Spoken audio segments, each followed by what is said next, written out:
اللہ ظالم کو مہلت ضرور دیتا ہے، لیکن ایک دن ہے جب اللہ جنت کو سجائے گا اور جہنم کو بھڑکائے گا اور ترازو کو لٹکائے گا اور پل صراط کو قائم کرے گا اور اپنے عرش کو لائے گا اور خود فرشتوں کو بلائے گا، پھر طارق جمیل کو قبر سے اٹھائے گا، سردار عزیر کو قبر سے اٹھائے گا، زید عمر بکر کو قبر سے اٹھائے گا، پھر مجھ سے سوال کرے گا میں نے تمہیں دنیا میں عزت دی، مال دیا، بتا آج میرے لیے کیا کر کے لایا ہے؟ بولو آج کیا کر کے لائے ہو؟ یا اللہ کی قیامت سے ٹکر لے جاؤ، یا اللہ کی جہنم کو پانی سے بجھا دو، یا اللہ کی جنت کو آگ لگا دو، یا قبر میں جانے سے انکار کر دو، یا موت سے لڑنے کی طاقت دکھا دو، یا یہ طرز زندگی چھوڑو جس نے ہمیں ہلاک کر دیا، اللہ کے سامنے رسوا کر دیا۔ موت ہے، جنت ہے، جہنم ہے، آخرت ہے، اللہ ہے، رسالت ہے،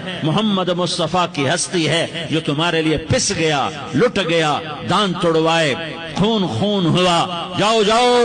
چلو میرے ساتھ، میں تمہیں طائف کے پہاڑوں میں لے جاؤں اور میں تمہیں وہاں کھڑ کے سوال کروں، کاش طائف کے پہاڑوں کی زبان ہوتی تو وہ سب سے پہلے تمہیں لان تان کرتا، ارے تمہیں شرم نہ آئی کہ تمہارا نبی تمہارے لیے خون ہو گیا؟ اس کے 2 دفعہ آسمان کے فرشتے روئے ہیں، 2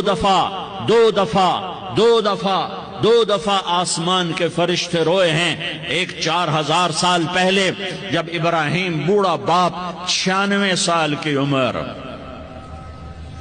اور 6 سال کا بچہ،